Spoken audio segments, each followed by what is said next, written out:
Okay, today we are going to continue our study of our data unit, and we are going to look at our first type of graph. So our first type of graph today is going to be a line graph. So the purpose of using a line graph is to show the change of something over time. You want to study how something changes over time. So when you are creating a line graph, you are always going to start by building your graph. So you're going to start by building the outside of your graph. So you're going to start with your title, which should come directly from your data table or it should explain the data that you are presenting in your line graph.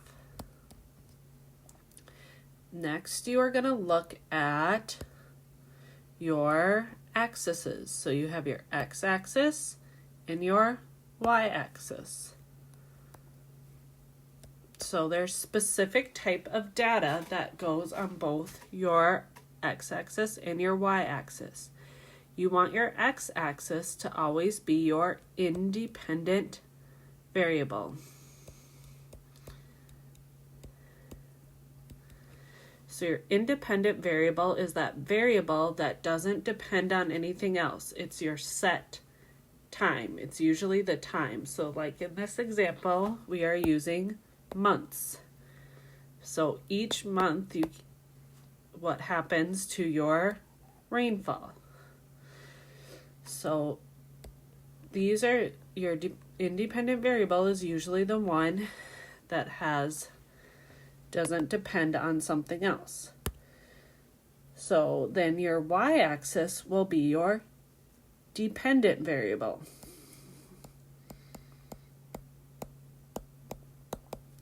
It'll be your variable that depends on something. So your rainfall is dependent on the weather. So you are going to be included on your rainfall. So you're going to put your titles along the bottom, but make sure you leave enough room for your scales. So your scales always start at the origin or start at 0.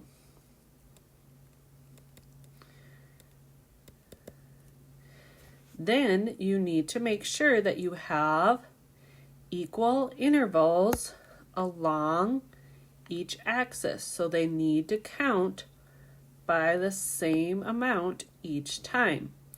So equal interval means that you always count by the same number. It doesn't matter what the number is, but it needs to be equal. So you need to count by like 1s, 2s, 5s, 10s, 12s, 20s, 100s, 50s. But you need to make sure that you have an equal interval between each line of your graph.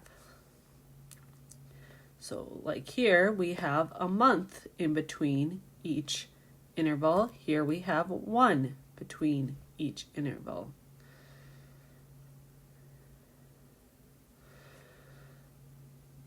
So once you have everything labeled on the outside, then you can start plotting your data. But when you are labeling your axes, make sure that you are labeling the lines and not the boxes. So you're going to make sure that you're labeling the lines. So we have April, May, June, July. And on the y-axis, we have 1, 2, 3, 4, 5, 6.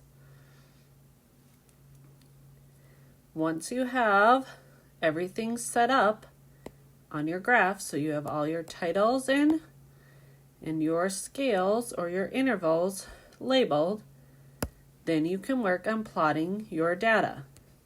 So you're going to plot your data points from your chart. So April had 6 inches, May had 3 inches, June had 4 inches, July had 1 inch of rain. Then you're going to go through and you're going to connect your dots. Always connect your dots from left to right. So we connect April to May, May to June, and June to July. We do not connect the line back to the origin, back to 0, unless that 0 is part of your data. We don't have anything that is 0. No months had 0 inches of rain, so we don't connect that line back to 0 because we only want to see our points of data. Let's try and create one from a data point or a data table now. So we're looking at the total number of absentees from a class. So we are going to we're going to name our data table or our line graph. So we're going to name it absentees.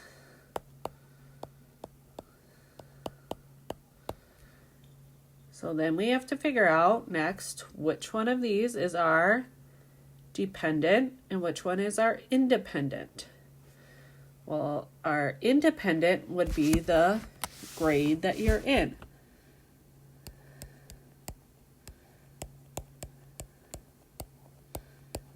So that's going to go on your x-axis. So this is going to be your grade down here. Then this is going to be the number of absent students is going to be your dependent variable. That's going to be on your y-axis. So I'm going to write number of students.